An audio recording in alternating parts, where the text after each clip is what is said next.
Aujourd'hui, on va appuyer sur un bouton. Le bouton est juste là, devant nous. Si on appuie dessus, un homme meurt. On ne le connaît pas, on n'a rien contre lui, personne ne nous y oblige. Sauf qu'à la fin de cette vidéo, statistiquement, 2/3 d'entre vous l'auront fait. Moi compris. Venez, je vous explique. Ce bâtiment n'existe pas. Regardez-le bien quand même, parce qu'il existe partout. C'est un parlement, c'est un ministère, c'est un siège social, c'est un commissariat, une école, un comité d'éthique. C'est l'architecture qu'on donne au pouvoir quand on veut qu'il en impose. Hauteur, marbre, coupole, silence. Un vocabulaire qu'on a inventé il y a 2000 ans et qu'on n'a jamais vraiment remplacé depuis.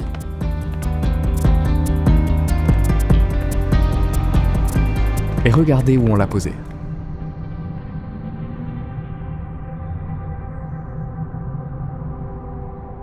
Presque dans les nuages.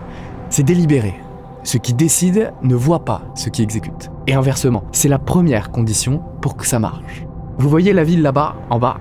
On va la regarder à chaque étage. Pas par esthétique, parce que la ville, c'est nous. C'est ce que ça donne, à grande échelle, quand assez de gens, dans des salles comme celle-ci, appuient sur assez de boutons. Pour l'instant, elle va. Plus ou moins. Voilà comment on va procéder. 3 lieux. Ici, en haut, dans cette salle, on va vous expliquer ce qu'on attend de vous. Vous allez appuyer sur ce bouton. Plusieurs fois. À chaque pression, la décharge est plus forte. Et à chaque pression, l'homme là-bas, sur la chaise, en prend un peu plus. Ensuite, on descendra. Parce que pour comprendre pourquoi vous allez appuyer, il ne suffit pas de regarder la salle où on vous le demande. Il faut traverser ce qu'il y a en dessous. Les couloirs qu'on montre jamais aux visiteurs. La tuyauterie. Et tout en bas, dans une pièce qui n'apparaît sur aucun plan officiel, on essaiera de comprendre ce qui s'est passé dans votre tête pendant que vous appuyez. Parce que c'est là, vraiment, que tout se joue. Pas ici, pas dans la coupole. Là-bas, dans une chambre où aucun son ne revient. Bon, 3 lieux, une ville, un homme sur cette chaise et un bouton. Bon, voilà comment ça marche. Vous voyez ce compteur ? Chaque fois que vous appuyez sur ce bouton, il monte de 15 volts. C'est tout. 15 volts. Personne ne commence à 450. On commence à 15. 15, c'est presque rien. C'est ce que vous ressentez quand vous touchez une clôture de jardin à une demi-seconde. Personne ne refuse de commencer. C'est la première règle. Si vous voulez faire appuyer quelqu'un, ne lui demandez jamais de commencer là où ça fait mal. Demandez-lui de commencer là où ça ne fait rien. L'homme là-bas, sur la chaise, il est attaché. Pas violemment, avec des sangles comme à l'hôpital. Il a accepté de participer. Il croit qu'on teste l'effet de la douleur sur l'apprentissage. Il a signé un papier. On l'a payé $400 pour sa journée. C'était la fin des années 60. C'était une journée correcte. Attendez, j'avance trop vite. Il faut d'abord que je vous dise dans quoi vous êtes en train de mettre les pieds. En 1961, dans les sous-sols d'une université à 130 km au nord-est de New York, un homme de 28 ans installe une chaise, un dispositif, un faux générateur électrique et fait venir des centaines de personnes. Il s'appelle Stanley Milgram. Il est professeur de psychologie sociale à Yale et il vient de lire les journaux. À ce moment-là, à 9000 km de là, à Jérusalem, un autre homme passe en jugement. Il s'appelle Adolf Eichmann. Pendant la guerre, il a organisé la logistique de la déportation. Il a signé des bons de transport pour des centaines de milliers de personnes. Il les a envoyés dans des camps en sachant ce qui les attendait à l'arrivée. Et au tribunal, Eichmann ne se défend pas comme on s'y attendait. Il ne dit pas qu'il croyait à l'idéologie. Il ne dit pas qu'il détestait ses victimes. Il dit qu'il faisait son travail, qu'il suivait des ordres, qu'il était un rouage. Et Le Monde, en 1961, regarde ce procès en se posant une question très simple.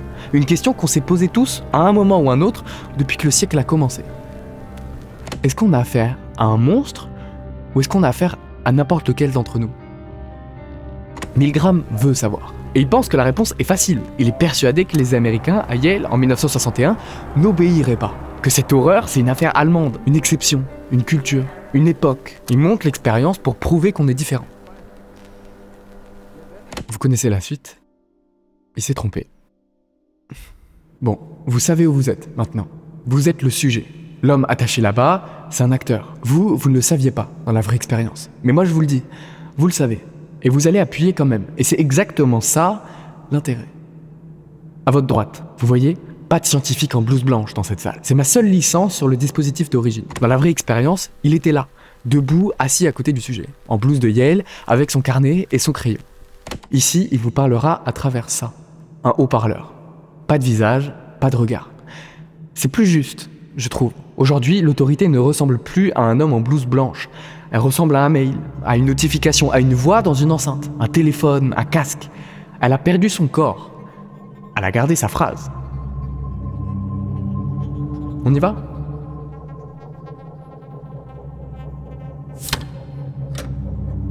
« 15 volts. L'homme ne réagit pas. Vous voyez ? C'est rien. 30. Rien. 45. 60. L'homme se redresse à peine. Un petit mouvement, c'est tout. 75.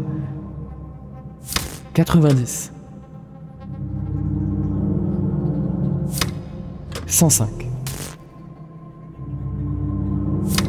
120 volts. Aïe! Ça commence à faire mal! C'est tout.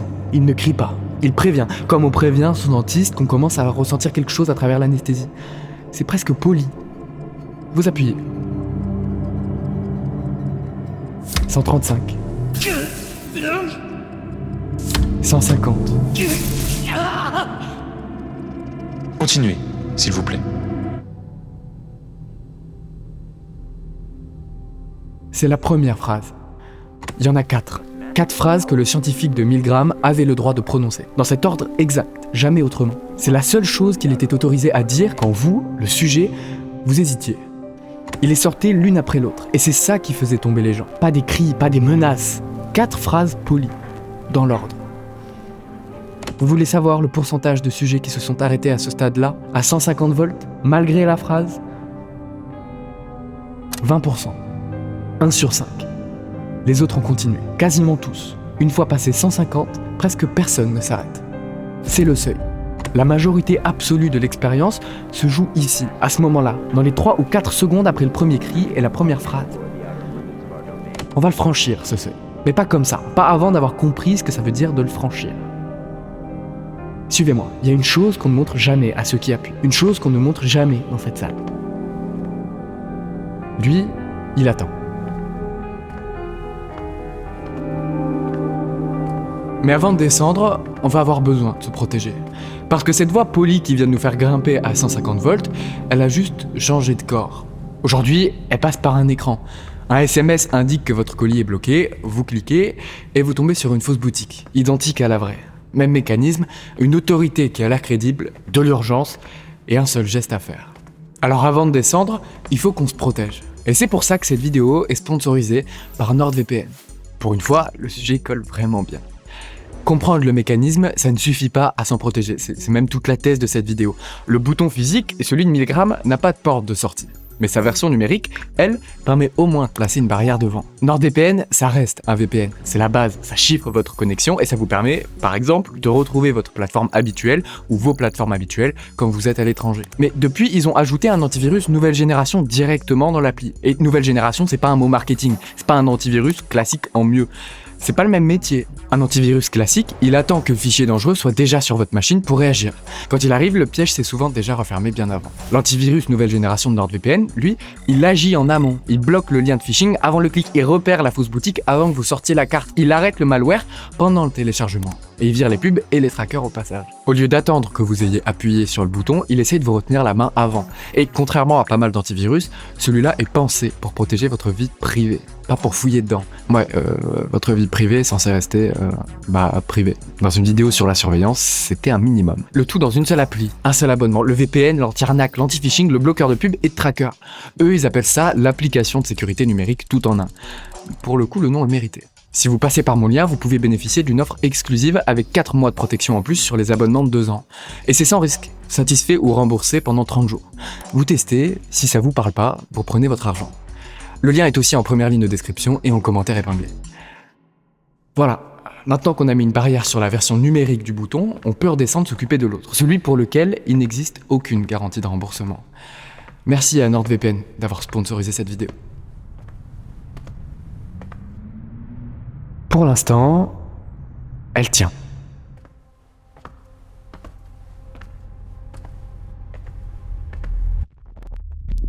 Vous êtes maintenant dans les coulisses. Personne n'est censé voir ça. Aucune visite officielle ne passe par ici. Vous voyez tous ces tuyaux ? La salle ronde, là-haut, elle est éclairée, chauffée, ventilée, elle est belle, mais elle ne marche pas toute seule.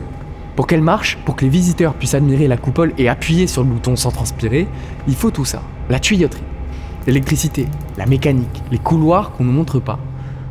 Le pouvoir, c'est pareil. Vous voyez la coupole là-haut, vous voyez la lumière, le marbre, les fresques. Mais ce qui le fait marcher est ici, dans le béton brut, dans les câbles qu'on n'a pas pris la peine de cacher, et dans ce qu'on va traverser pendant les prochaines minutes.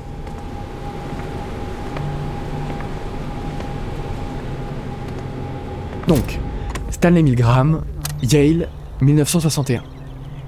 Vous voulez savoir ce qu'il a trouvé, exactement ? 40 personnes dans la version de référence. 40. Des hommes entre 20 et 50 ans.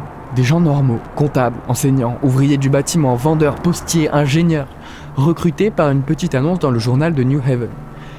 Étude sur la mémoire, l'apprentissage et la punition. 1 heure de votre temps contre 4,50 $.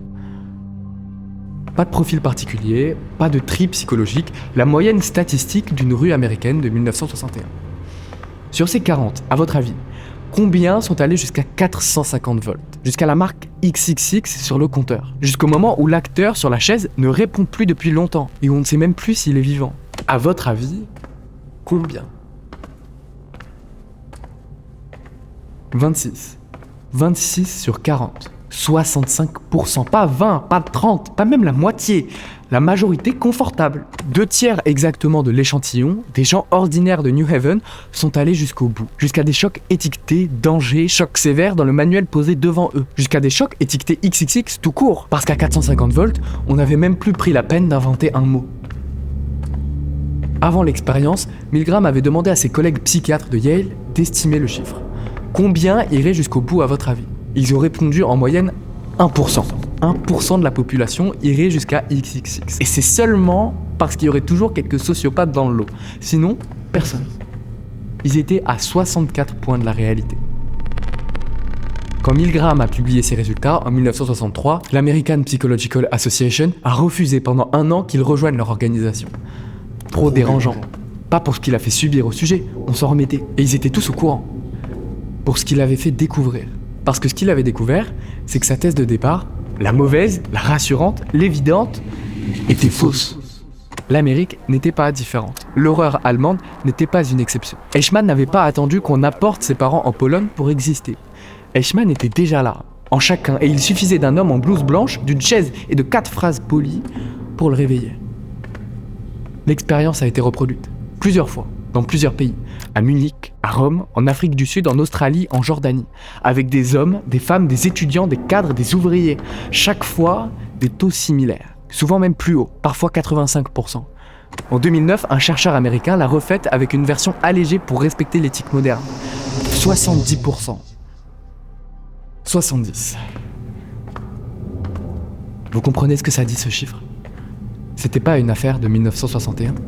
Ce n'était pas une affaire d'Américains. C'était pas une affaire de protocole un peu trop poussé. C'était une affaire de cerveau humain. Le vôtre. Le mien.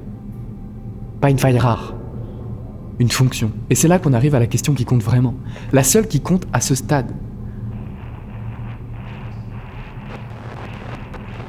L'expérience exige que vous continuiez. Vous voyez ? Même ici, dans les coulisses, même quand on a quitté la salle officielle, qu'on est descendu dans la tuyauterie, qu'on s'est éloigné du dispositif, la voix nous suit. Parce qu'elle n'est pas dans la salle. Elle est dans le système. Et le système, lui, n'a pas de couloir de service. Il est partout. Il vous parle de la même manière, dans la coupole en marbre et dans la cave humide. Il a déjà gagné quelque chose, juste en pouvant faire ça. Bon, on a les faits, on a les chiffres. On sait que 2/3 d'entre nous dans cette salle, en haut, ont appuyé. On sait que ce n'est pas une affaire de monstre. On n'a toujours pas la réponse à la question essentielle. Et c'est pour ça qu'on est descendu jusqu'ici. Pas pour les chiffres. Les chiffres, je vous les aurais donnés là-haut. En 2 minutes, ça aurait suffi. On est descendu pour comprendre pourquoi. Pourquoi, à 150 volts, votre doigt se retire tout seul du bouton et pourquoi, quand la voix vous le dit, vous le remettez quand même.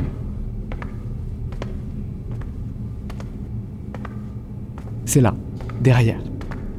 Venez.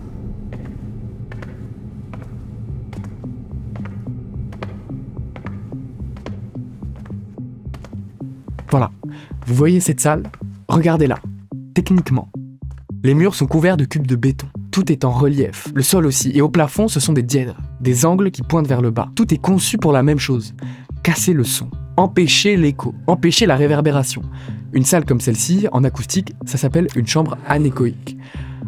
Anéchoïque, sans écho. Vous criez ici, rien ne revient. Votre voix part dans les murs, et elle meurt là, dans les cubes. Personne, pas même vous, ne vous entend. Une chaise vide, identique à celle d'en haut. Même pied, même sangle, mêmes accoudoirs, mais sans homme attaché, sans câble, sans dispositif en face, juste une chaise au milieu d'une pièce où aucun son ne revient. Bon, il faut que je vous dise quelque chose. La salle ronde là-haut, la coupole, les fresques, le marbre, la lumière par la baie vitrée, l'homme attaché, le pupitre, le compteur, tout, c'est moi qui l'ai construit. Je veux dire, narrativement, je l'ai monté pour vous, comme un décor. Parce qu'en 1961, à Yale, dans le sous-sol du laboratoire de psychologie, l'expérience de Stanley Milgram n'avait rien à voir avec ce que vous avez vu là-haut. Il n'y avait pas de fresque, pas de coupole, pas d'architecture du pouvoir, pas de baie vitrée donnant sur une ville. Il y avait une pièce nue, avec une chaise, avec un dispositif, avec un homme en blouse grise, qui se tenait debout à côté du sujet et qui prenait des notes. C'est tout. Voilà à quoi ça ressemblait, vraiment. Le dispositif tient dans une pièce, une seule, sans cérémonie, sans architecture, sans pouvoir visible. Alors pourquoi est-ce que j'ai construit cette cathédrale là-haut, si l'expérience pouvait tenir dans une pièce comme celle-ci ? Parce que je voulais que vous voyiez quelque chose que le sujet, lui, ne voit jamais. Le sujet de Milgram, quand il est dans la pièce, il ne voit pas la coupole, il ne voit pas les fresques, il ne voit pas les figures de pouvoir peintes au mur. Il voit un type en blouse grise, une chaise, un compteur, et un acteur. Il voit le décor minimal de l'autorité. Il voit pas le décor majestueux. Mais l'autorité, elle, sait qu'elle est dans un décor. Elle sait qu'elle est portée par Yale, par la science, par l'État, par 2000 ans d'architecture du pouvoir. Le décor existe. Il n'est juste pas visible pour celui qui obéit. C'est asymétrique. Toujours.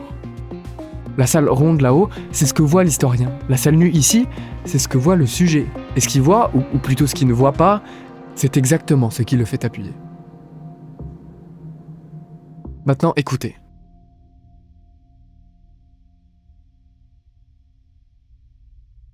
Vous entendez ? Cette salle absorbe tout. Aucun son ne revient. Et c'est exactement ce qui se passe dans la tête d'un sujet qui obéit. Sa propre conscience lui parle. N'appuie pas. C'est mal. Cet homme souffre. Mais rien ne revient. Aucun écho. Sa conscience est mangée par le décor. Cette salle, c'est le dedans de la tête d'un sujet de Milgram. C'est pour ça que je vous y ai amené. Milgram a trouvé un mot pour décrire ce qui se passe dans cette tête. Il a appelé ça l'état agentique. L'état agentique, c'est ce qui se passe quand vous arrêtez de vous vivre comme l'auteur de vos actes et que vous commencez à vous vivre comme l'instrument d'une volonté plus grande que vous. Vous n'êtes plus celui qui appuie, vous êtes le canal par lequel un ordre passe pour devenir un acte. Et un canal n'a pas de responsabilité. C'est ça, le basculement. Et il ne se produit pas dans des conditions exceptionnelles, il se produit par défaut dans à peu près n'importe laquelle hiérarchie. Dès que 4 conditions sont réunies. 4, pas plus. La première, une autorité perçue comme légitime. Pas forcément forte, pas forcément violente, juste légitime. La blouse, grise, blanche, peu importe. L'institution, Yale, l'État, l'entreprise, l'hôpital, l'armée, le ministère. Le mot magique, il faut faire ça. Quelqu'un, quelque part, a décidé. La deuxième, la progressivité. 15 volts, 30, 60, personne n'aurait commencé à 450. Mais à chaque palier, on est juste un peu plus loin que là où on était il y a 15 secondes. On glisse, on ne saute pas. La troisième, la responsabilité fragmentée. Le scientifique dit « j'en prends la responsabilité ». Et c'est suffisant. Une phrase, un transfert symbolique. Plus, c'est moi, c'est lui. C'est l'expérience, c'est le système. Personne ne porte vraiment l'acte parce qu'il est découpé entre plusieurs personnes. C'est celui qui décide, celui qui transmet, celui qui exécute. Aucune tranche n'a l'air assez grosse pour faire un crime. Et la quatrième, la distance à la victime. Vous ne la voyez pas, vous ne la touchez pas. Vous l'entendez seulement à travers un mur.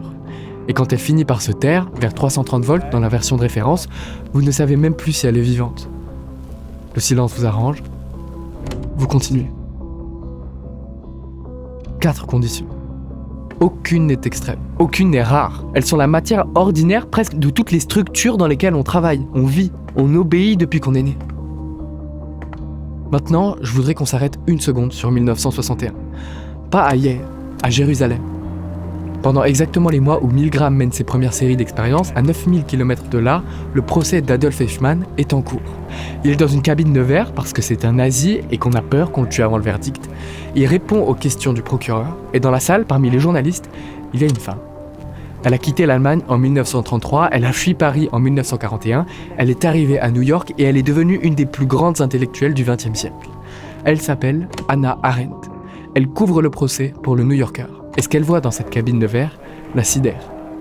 Elle s'attendait à voir un monstre, quelqu'un de fanatique, quelqu'un de haineux, quelqu'un qui ressemblerait au moins un peu à l'horreur qu'il a organisée.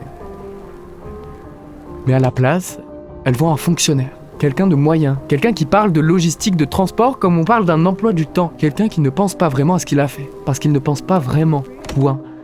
Elle écrit un livre, Eichmann à Jérusalem, et elle lui donne un sous-titre qui va lui valoir 30 ans de polémique, Rapport sur la banalité du mal.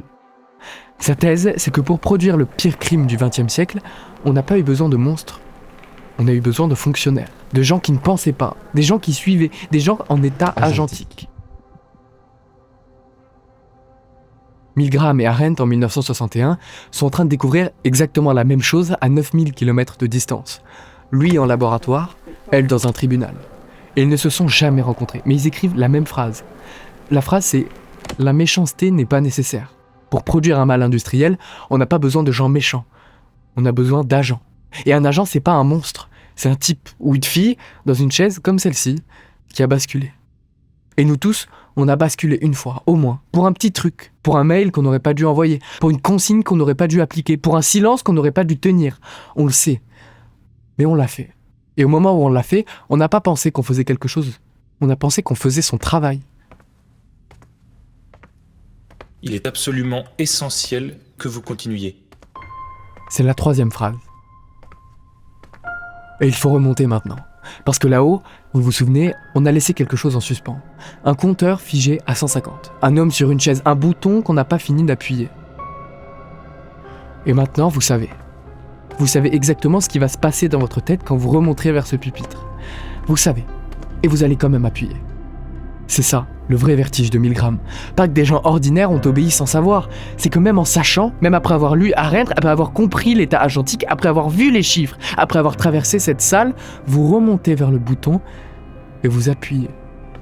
Parce que les 4 conditions sont toujours là. Et qu'elles se foutent de ce que vous savez.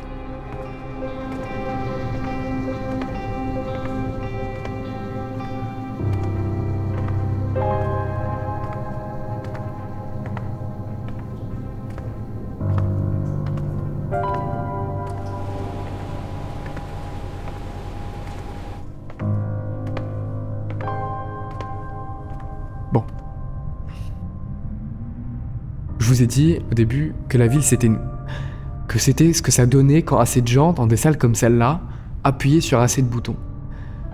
Je vous ai pas dit lesquels. Ce quartier-là, personne n'y a jamais frappé personne. Tout le monde y a rempli des formulaires. C'est ce quartier-là qui a fait tourner la machine.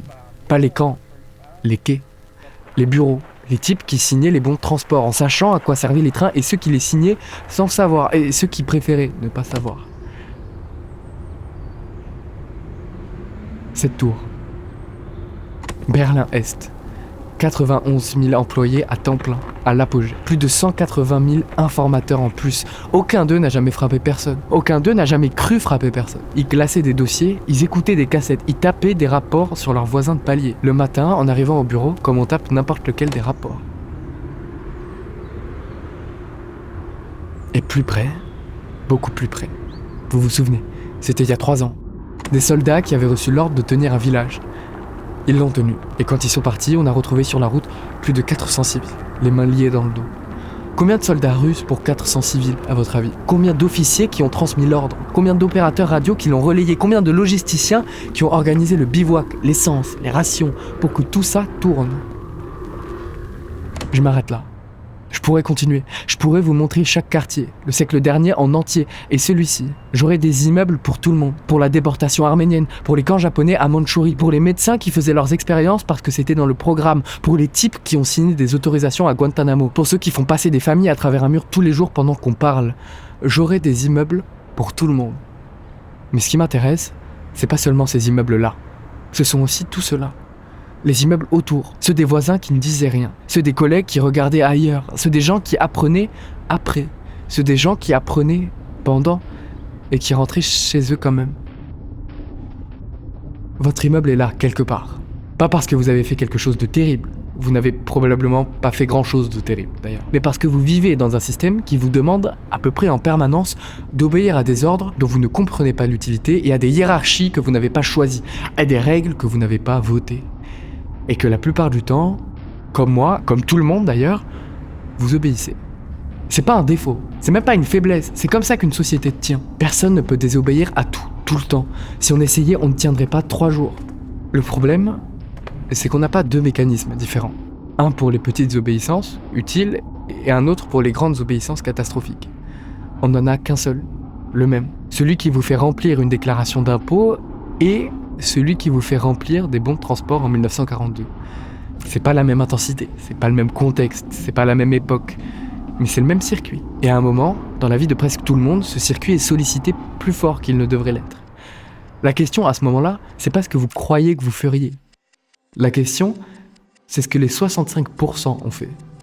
Et statistiquement, vous en êtes.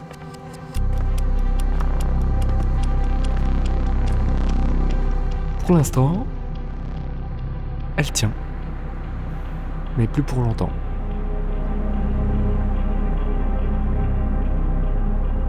Il faut finir. Voilà. Vous êtes redescendu. Vous avez vu la chambre. Vous avez entendu Milgram. Vous avez entendu Arendt. Vous avez compris pourquoi les gens appuient. Vous avez compris les 4 conditions. Vous avez compris que vous êtes câblés exactement comme eux. Vous savez tout maintenant. Et on est là, devant le pupitre. Et il y a quelque chose qui n'a pas bougé. Il attend toujours. Le compteur attend toujours. C'est le moment où vous vous dites « Maintenant qu'on sait, on peut dire non ». C'est tout l'intérêt de comprendre normalement. On apprend, on identifie le mécanisme, on s'en libère. Sauf qu'on n'en a jamais parlé comme ça. À aucun moment dans ce bâtiment, je vous ai promis que comprendre suffirait. Ni Milgram, ni Arendt. Personne. C'est même précisément ce qu'on a découvert là-dedans. Comprendre ne suffit pas. Les 4 conditions, elles, se foutent de ce que vous avez compris. Elles sont toujours là. La voix dans le haut-parleur, la progressivité du compteur, la responsabilité qui n'est pas la vôtre, la distance à cet homme-là, qu'on ne voit toujours pas de face.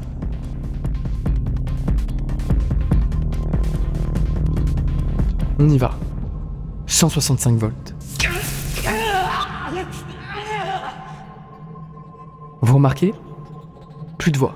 Plus de « continuez s'il vous plaît ». Pas besoin. Vous êtes au-delà du palier de 150. La voix peut se taire. Vous avez intégré ce qu'elle disait. 180 volts. Sortez-moi de là! C'est ce qu'a dit l'acteur du protocole. En anglais, à chaque session de Yale, toujours à 180 volts. Une phrase écrite, apprise et jouée. Stanley Milgram lui-même, avant l'expérience, ne croyait pas que les sujets continueraient au-delà de ce palier. C'était sa prédiction personnelle. 180. Il était à 270 volts en dessous de la vérité. 270 volts. J'ai un problème au cœur! Je vous ai prévenu! Vous n'avez pas le choix, vous devez continuer.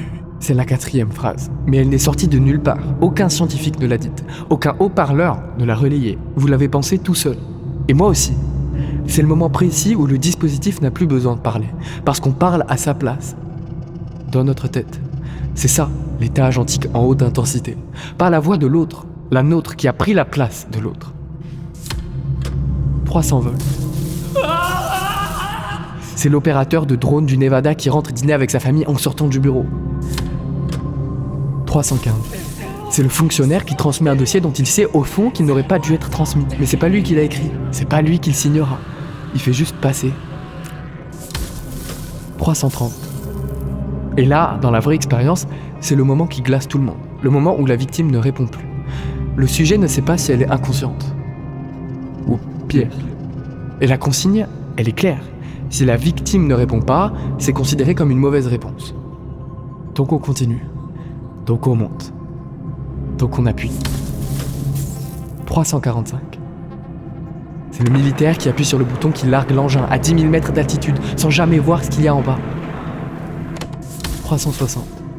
C'est l'employé du ministère qui valide l'expulsion sans regarder le dossier. Il y en a 300 à valider aujourd'hui. Il faut que la file avance. 375. c'est nous tous. C'est moi quand je paye mes impôts à un État dont certaines décisions m'écœurent. C'est vous quand vous continuez de cotiser à une boîte que vous savez vaguement complice de quelque chose. C'est tout le monde qui continue à faire semblant. C'est tout le monde qui continue à faire tourner sa partie de la machine parce qu'arrêter de la faire tourner serait coûteux, fatigant, isolant et qu'au fond, c'est pas nous qui décidons. 390. 405.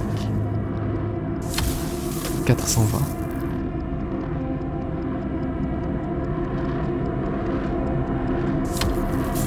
435. 450.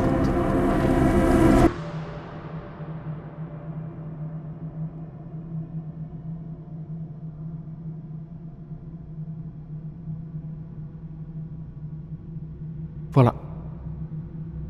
Vous avez tué un homme. 65%. C'est tout ce que Stanley Milgram a découvert en 1961. Pas un complot, pas une exception, pas une faille rare. Une statistique. Et la statistique nous inclut, nous. Pas parce qu'on est mauvais, pas parce qu'on est faible, mais parce qu'on est fait comme ça. Parce que le câblage est dans tout le monde. Parce que la question n'a jamais été « est-ce que vous l'auriez fait ?» La question, ça a toujours été « dans quelles conditions vous le feriez ?» Et les conditions, elles, ne manquent pas. Elles sont partout. Elles sont dans la matière courante de toutes les structures dans lesquelles on vit. Stanley Milgram est mort à 51 ans, d'une crise cardiaque. Il avait passé 20 ans à essayer de digérer ce qu'il avait trouvé. Et il n'y est jamais arrivé. Personne n'y est arrivé. C'est pas un résultat avec lequel on peut vraiment vivre. La seule chose qu'on peut faire, à mon avis, la seule vraiment, c'est de connaître les 4 conditions et de les repérer. Pas pour s'en libérer une fois pour toutes, on n'y arrivera pas, mais pour les voir quand elles s'installent auprès de nous, autour de nous. Pour savoir quand on commence à se dire que ce n'est pas nous qui avons décidé, que c'est le moment précis où la phrase qu'on est en train de dire est la même que celle d'Eichmann à Jérusalem. C'est pas grand-chose, mais c'est tout ce qu'on a.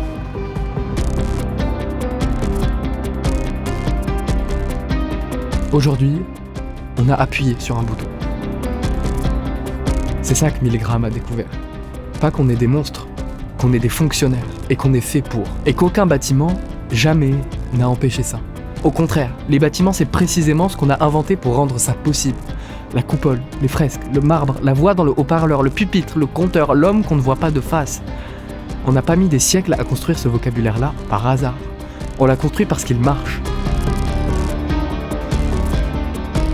Celui-là restera debout, avec sa coupole, ses fresques, son marbre, avec sa fenêtre qui donne sur nous, avec sa chaise et avec son pupitre qui attend.